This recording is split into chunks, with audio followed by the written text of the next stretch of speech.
सो hello students, अज अपना lecture 6 है जी। ये उत्ते तुहाडे कोल ते इहदे विच आपां NCERT 10.1 क्वेश्चन नंबर 5 आपां पिछे कर लए सीगे। आपां 6 तो चलते हैं। क्वेश्चन नंबर 6 दी अगर तुसी स्टेटमेंट देखो, without using Pythagoras theorem show that point are vertices of right angle triangles. So ये ऑलरेडी डन होया होया तुहाडे कोल कितों तुसी जदे पिछले लैक्चर तुसी देखे ने तो पिछले लैक्चरस दे विच ये हो चुका है। चौथे या तीजे च मिल जाएगा तुहानू। क्वेश्चन नंबर 7 देखो। क्वेश्चन नंबर 7 NCERT का वेरी इंपॉर्टेंट है। कहता find the slope of the line which makes an angle 30 degree with positive direction of y axis measured anti clockwise. ठीक है, तो positive direction of y axis. ठीक है, सो अगर आपां देखिए तुहाडे कोल, ठीक है, इस तरह बना लिए तो तुहानू कहा की जा रहा है, कहता find the slope of the line which makes 30 degree with positive direction. ठीक है, सो उदा ही चलनी है।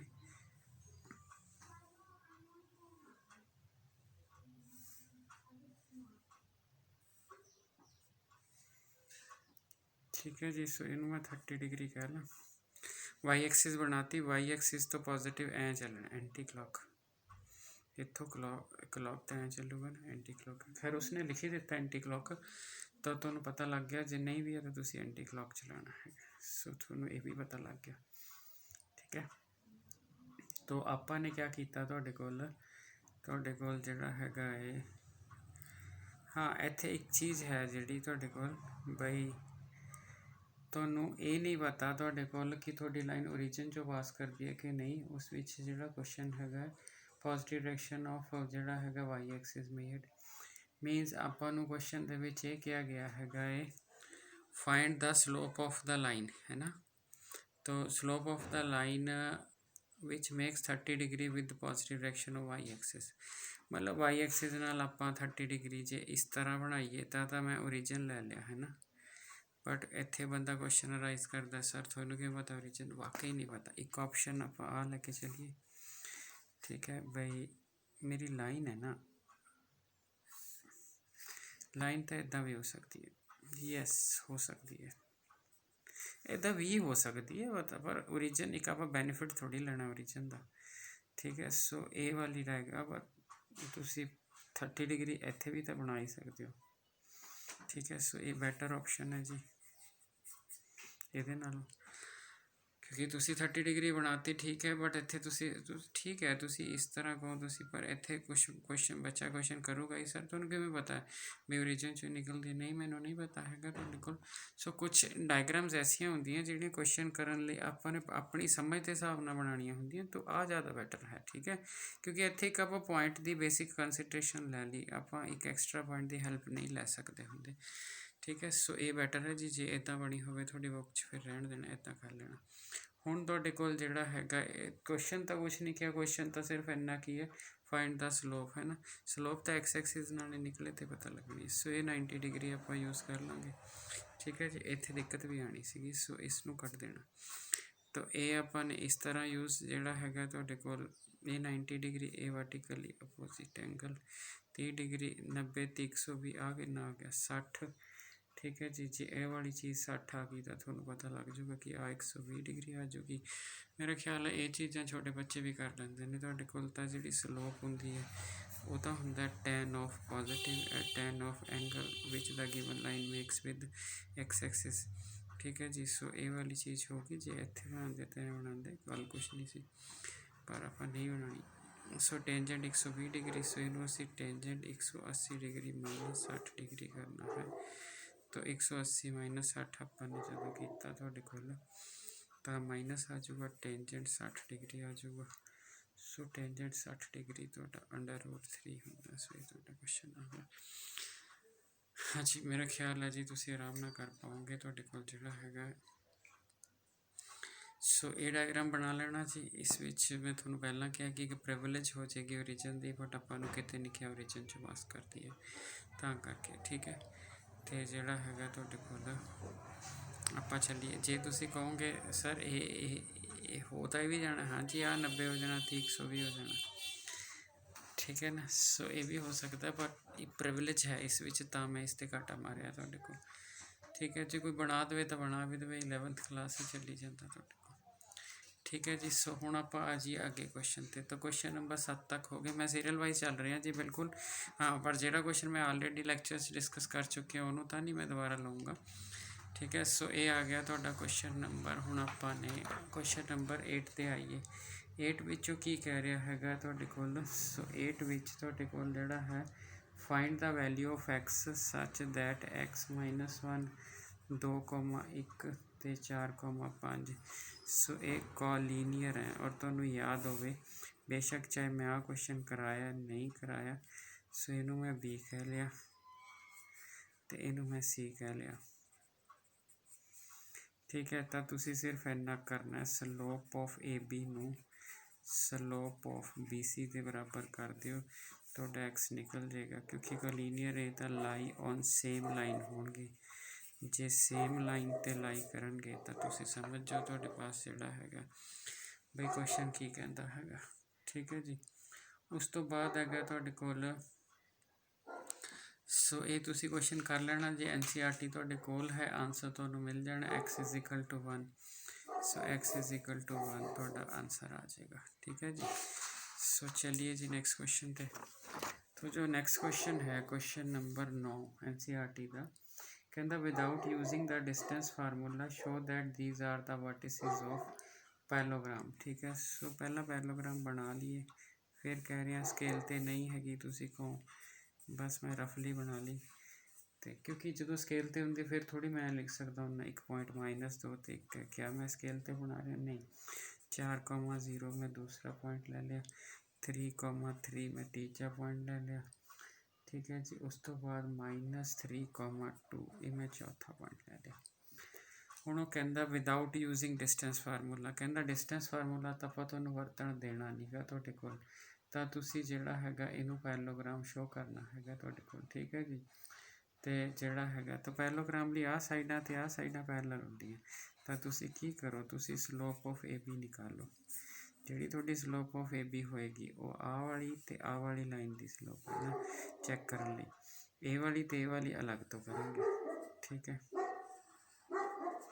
Slope of A B by 2 0 minus आ plus 1 y2 minus y1 x2 minus x1 so 1/6 slope of A B क्या सी ना तो डी सी को slope of D C 3 - 2 3 + 3 so 1/6 tally कर गई जी। ਇਹਦਾ मतलब A B parallel to D सी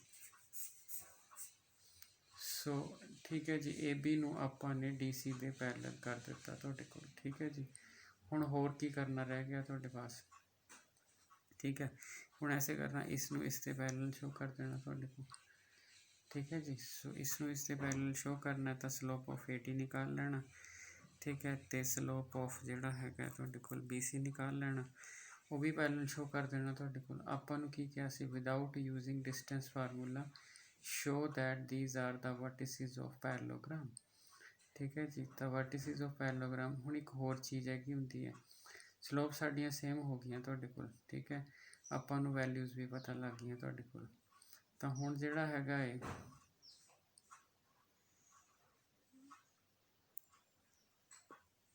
ਅਗਰ ਮੈਂ ਇਹਦੇ ਡਾਇਗਨਲ ਦੀ ਗੱਲ ਕਰਾਂ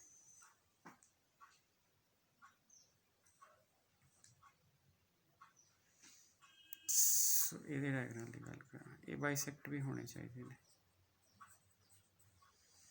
ठीक है। सो मेरा ख्याल है तुसी देखो 4 3 1 1/2 आ जाएगा 2 1/2 और 1 आ जाएगा ये भी 1/2 और 1 आ जाएगा। सो ये बाइसेक्ट कर देने आंदा है ना मिड पॉइंट फार्मूला मतलब जे मैं मिड पॉइंट ऑफ ए सी कड्डा मतलब तुसी आ स्लोप वाले केस विच तां सिर्फ एक स्लोप ऑफ हुण तुसी कर देना A D and slope of B C और ये इक्वल होंगी और की होंगे डायगनल बाइसेक्ट कर देने तो मिड पॉइंट ऑफ तुसी ए सी लोगे ना मिड पॉइंट ऑफ ए सी तो की आ जाएगा 3 - 2 1/2 तो उस तो बाद 2/2 so mid point of BC ਲਓਗੇ 4 - 100 सेम आ रहा है तो ਤੁਹਾਡੀ ਹੋ ਜਾਏਗੀ ਜੀ। ਸੋ ਤੁਸੀਂ ਕਰਕੇ ਦੇਖ ਲੈਣਾ, ਤੁਸੀਂ ਕਰਕੇ ਦੇਖ ਲੈਣਾ, ਪੈਰਲੋਗ੍ਰਾਮ ਸ਼ੋ ਹੋ ਜਾਏਗੀ। ਸੋ ਇਹ ਹੋ ਗਿਆ ਜੀ ਆਪਣਾ ਕੁਐਸਚਨ ਤੁਹਾਡੇ ਕੋਲ। ਹੁਣ ਆਪਾਂ ਅਗਲੇ ਕੁਐਸਚਨ ਤੇ ਆ ਗਏ। ਕੁਐਸਚਨ ਨੰਬਰ 9 ਹੋ ਗਿਆ। Question number 10 find the angle between x axis and line joining this. ठीक है जी। सो ये क्वेश्चन थोड़ा जिहा ध्यान ना करना पएगा। कहता find the angle between x axis and the line joining है ना। लाइन केड़ी केड़ी है 3,-1 है, तुहाडे कोल 4,-2 है। तो अगर आप देखिए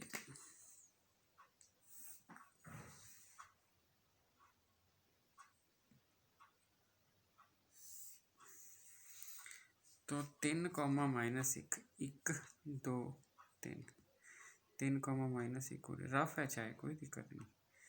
ये पॉइंट आ गया 4,-2 4 इत्थे आ जाएगा 1 2 4,-2। ਇਹਦਾ मतलब थोड़ी कुल मिला के रफ है जी बिल्कुल, बट कुछ आइडिया तो लेना ना अपने। तो थोड़ी लाइन कुछ इदा की बनेगी, ऐ तो नहीं बन सकती, यही नहीं इन्होंने दोनों कवर करना ही बनूगी। तो ਤੁਹਾਨੂੰ ਕਹਿੰਦਾ ਕੀ ਪਿਆ ਹੈਗਾ ਤੁਹਾਡੇ ਕੋਲ, ਕਹਿੰਦਾ find the angle between x axis है ना एंड द लाइन दिस। तो आ वाली चीज़ है कढ़ना, यदा मतलब अल्टीमेटली अपन तो स्लोप ही पूछ रहा, होर की पूछता पे अपन तो स्लोप ऑफ द लाइन ही पूछ रहा है, क्योंकि इन्हें एक्स एक्सिस ना बनाना, किसी भी लाइन का एक्स एक्सिस ना पॉजिटिव डायरेक्शन च एंगल स्लोप कहांदी है। यदा मतलब किसी क्वेश्चन को औखा करके पूछना है तो इस तरह का फार्मूला आप ला सकते हैं तुहाडे कोल। ठीक है। सो जोड़ा आ है यदा कोण 3,-1 है, यदा 4,-2 है। तो जिहदी स्लोप कड्डा मैं y2 - y1 y2 - y1 नीचे x2 - x1, सो -1/1 ही आना। सो आदा मतलब m बराबर है -1 आ गया।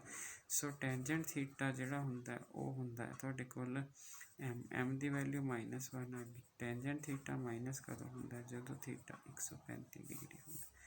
सो 135 डिग्री तुहाडा एंगल आ गया। सो इन्नी सी आपां नूं समझ चाहिए, जे समझ नहीं होगी फिर नहीं कर पावांगे। तुहाडे कोल मैं एक क्वेश्चन का हिंट दे रहा, उसका परपस है कि इस जोमैट्री के उत्ते आपां 3 डायमैंशनल जोमैट्री बिल्ड करनी हैगी। सो जे 3 डायमैंशन जोमैट्री बिल्ड करनी हैगी है तुहाडे कोल, तो आपां नूं थोड़ा जिहा आइडिया होना चाहिए हैगा तुहाडे कोल। ठीक हो गया जी। सो समझ आ गई तुहाडे कोल आपां नूं, तो ये वाली चीज़ हैगी है तुहाडे कोल आपां नूं पता लग गई। हुण आके आपने ये क्वेश्चन सीगा मेरे पास, क्वेश्चन नंबर 10 सीगा। सो क्वेश्चन नंबर 11 की गल करिए आपां तुहाडे कोल। सो क्वेश्चन नंबर 11 की कर रहा हैगा तुहाडे कोल। क्वेश्चन नंबर 11 की कह रहा है, क्वेश्चन नंबर 11 इंपॉर्टेंट है जी। ये हायर ऑर्डर थिंकिंग स्किल वाला क्वेश्चन है, आर डी शर्मा टाइप करना जी। कहता slope of the line is double of the slope of other line. मतलब एक लाइन की स्लोप दूजे की डबल है, मतलब जी हैगी M1 है वो डबल है तुहाडे पास, एक लाइन की स्लोप जी हैगी है तुहाडे कोल, ठीक है, डबल है। या फिर सिंपल ही मान लो एक नू M लै लो, मतलब आ सौखा है 1 2 के चक्कर च ना, ये M है दूजी 2M है, एक दी एक तो डबल है। The slope of line is double of slope of another if the tangent of angle between them is this। tan theta जिहड़ा उन्हां दे विच एंगल इंक्लीनेशन वो हैगा उन्हां दे विचला एंगल, इंक्लीनेशन नहीं 1/3 ते कहंदा फाइंड स्लोप्स। ठीक है। आपां नूं पता tan थीटा का फार्मूला की हुंदा है M2 - M1 नीचे की हुंदा 1 + M1 M2। यदी वैल्यू 1/3 आ गई है ना। 2M बड़ा रख लें, इत्थे M रख लें। ठीक हो गया। तुसी अल्टा पल्टा भी रख लो तो भी कुछ नहीं, मॉड ही है, बट बैटर रही अपने आप में टेंशन फ्री रखी है। ठीक हो गया। हुण इहदा मतलब पता की होया, इहदा मतलब होया यदी वैल्यू एक बार 1/3 -1/3। बस जदों तुसी मॉड हटाना इस स्टैप का ख्याल रखना है। अगर तुसी ये स्टैप सही ना रखा फिर तुहाडा क्वेश्चन जाता रहना। और थोड़ा आंसर पता पेयर के किन्ने मिलने ने find the slope of lines. तो स्लोप ऑफ लाइन जिहड़े M है एम थोनों 4 मिल जाने ने घट्टो घट्ट, क्योंकि 2 थोनों इस चों ऑर्डर टे मिल जाने, 2 थोनों इस चों मिल जाने है कि नहीं तुहाडे कोल। जिवें ये हो गया 3m is equal to 2m square plus 1, ultimately 2m square minus 3m plus 1 is equal to 0। Equation आ गई minus b plus minus b square 9 minus 4ac divided by 2a, so 3 plus minus so 1/2, so 1 और 1/2 आ गई। सो कर लेना जी इसनों solve तुसी, ठीक है जी। ये -1 ते -1/2 आएगी, ये थोड़ा होमवर्क है तो तुसी आराम ना कर पाओगे, ठीक हो गया जी। सो ये वाला क्वेश्चन भी हो गया, क्वेश्चन नंबर 11। सो जिहड़ा क्वेश्चन नंबर 12 है, क्वेश्चन नंबर 12 ते क्वेश्चन नंबर 13, ये जिहड़े हैगे ने ये दोनों वेरी इंपॉर्टेंट हैं, इसे करके मैं नहीं करन लग्या, ठीक है। सो ये पार्ट ऑफ मतलब ये पार्ट ऑफ प्रीवियस लैक्चरस हैं, जिहड़े लैक्चर मैं NCERT तो इलावा बना रहा वहाँ, उन्होंने विच ऑलरेडी हैं तो तुसी ये कर चुके हो, मतलब मैं एवं नहीं कह रहा, मैं ऑलरेडी करवा दिते तुहानूं ये, ठीक हो गया जी। सो ये वाकई कर लिया आपने तुहाडे कोल। उस तो बाद आपां नूं एक डायग्राम दिती है जी, जिहड़ा 13 नंबर क्वेश्चन है, और वो की कहती है डायग्राम।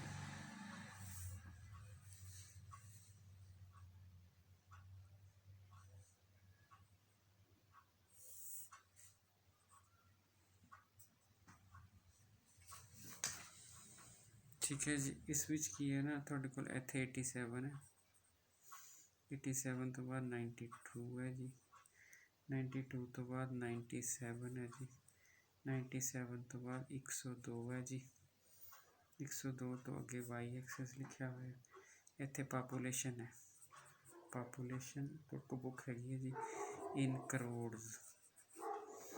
इत्थे जिहड़ा हैगा तुहाडे कोल 1985 लिखा हुआ जी, 85 तो बाद 90 लिखा हुआ जी, 90 तो बाद 95 है जी, 95 तो बाद पूरा 2000 है जी, उस तो बाद 2005 है जी, उस तो बाद 2010 है जी, तो इनू असी एक्स एक्सिस लिखा, ये क्वेश्चन का ही पार्ट है जी, ठीक है। उस तो बाद इत्थे 85 ते 92 के सामने ए पॉइंट आया, बी आया जी 95 97 वाला, 95 नाल 97 ते बी आया, ठीक है। ये कोरसपोंडिंग है इत्थे ला लो, 95 नाल 97 ते बी आ गया, और उस तो बाद उन्हें की किया तुहाडे कोल कहंदा consider the following population graph. So पहला तो इस पॉपुलेशन ग्राफ नूं बना दिए लंबा सारा करके,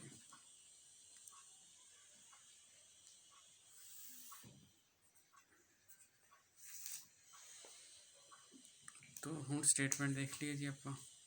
तो स्टेटमेंट कह रहे हैं consider the following population graph, find the slope of line A be using it, और तो बाद what will the population in 2010। सो 2010 के कोरसपोंडिंग आपाने वैल्यू निकालनी है, अगर 2010 तो ये कोरसपोंडिंग वाई निकालना, मतलब 2010 के कोरसपोंडिंग आप पॉपुलेशन निकालनी हैगी, इन्ना का अपना काम हैगा तुहाडे कोल। सो मेरा ख्याल है कि इस क्वेश्चन नूं देखते ही तुसीं कहोगे हाँ जी सर ये तो बड़े आराम नाल हो जाता। तो पहले वाले पार्ट विचों की कह रहा हैगा तुहाडे कोल, पहला तो ए ते बी तो तुसीं स्लोप कढ लो ना, स्लोप ऑफ ए बी का निकाल लो, slope of A B y2 minus y1 है ना, ये वाली चीज़ है जी, ये की है y2 कौन है, मतलब इस लाइन में मैं कमा आता है 1995,97, तो इस लाइन में कमा 1985,92 है, तो जो slope of A B y2 minus y1 नीचे x2 माइनस x1, सो इत्थे 5 आ जाएगा जी, इत्थे 10 आ जाएगा, सो 1/2 मेरी स्लोप आ गई। हुण जे मैं सी पॉइंट कह ला तो स्लोप ऑफ BC भी तो आही होनी है, क्योंकि लाइन तो सेम है। तो जे आप कलर चेंज कर लीए, मैं थोड़ा ऐ कहा ओके ढक्कन ही फर्क सीगा क्वेश्चन, मैं जो थोड़ा कहा स्लोप ऑफ BC ਤਾਂ ਤੁਸੀਂ ਕਹੋਗੇ 1/2 ਹੀ ਹੋਣੀ ਹੈ ਬਈ, ਇੱਕੋ ਹੀ ਲਾਈਨ ਹੈ। ਯੈਸ, ਪਰ ਇੱਕ ਫਾਰਮੂਲਾ ਰਹੂਗਾ y minus 97, y2 minus y1, ਨੀਚੇ 10 ਕਹਿ ਦਾ 2010 15 ਆਏਗਾ। ਠੀਕ ਹੈ ਜੀ, ਤਾਂ ਇਹਦਾ ਮਤਲਬ ਕੀ ਹੋਇਆ? ਇਹਦਾ ਮਤਲਬ ਇਹ ਹੋਇਆ 15/2 7.5, y ਮਾਈਨਸ 93, ਤਾਂ ਜੇ y ਦੀ ਵੈਲਿਊ ਨਿਕਾਲਣੀ ਹੋਵੇ 7.5 ਪਲੱਸ 97, ਤਾਂ y ਬਰਾਬਰ 104.5। ਸੋ ਇਹਦਾ ਮਤਲਬ 2010 ਤੇ ਤੁਹਾਡੀ ਵੈਲਿਊ ਇੰਨੇ ਕਰੋੜ ਹੋਣੀ ਚਾਹੀਦੀ ਹੈ। ਗੱਲ ਖਤਮ ਹੈ। ਇਹ ਤੁਹਾਡਾ ਕੁਐਸਚਨ ਸੀਗਾ ਤੁਹਾਡੇ ਕੋਲ। ਸੋ ਮੇਰਾ ਖਿਆਲ ਹੈ ਜੀ ਤੁਹਾਨੂੰ ਠੀਕ ਠਾਕ ਢੰਗ ਨਾਲ ਸਮਝ ਆ ਗਿਆ ਹੋਣਾ। ਅਤੇ ਇੱਕ ਐਕਸਰਸਾਈਜ਼ ਆਪਾਂ 2 ਲੈਕਚਰਸ 'ਚ ਕੀਤੀ ਹੈ, ਮੀਨਸ 10 ਕੁਐਸਚਨਾਂ 'ਤੇ ਮੈਂ 40 ਮਿੰਟ ਲਾਤੇ ਨੇ ਤੁਹਾਡੇ ਕੋਲ। ਅਤੇ ਇਹਦਾ ਮਤਲਬ ਐਕਸਪਲੇਨੇਸ਼ਨ ਆਪਾਂ ਠੀਕ ਠਾਕ ਢੰਗ ਨਾਲ ਕਰ ਰਹੇ ਹਾਂ, ਔਰ ਇਹ ਐਕਸਰਸਾਈਜ਼ਾਂ ਤੁਸੀਂ ਰੱਟ ਲੈਣੀਆਂ ਨੇ ਸਟੇਟ ਲਾਈਨ ਦੇ ਵਿੱਚ। ਠੀਕ ਹੈ ਜੀ, ਥੈਂਕ ਯੂ।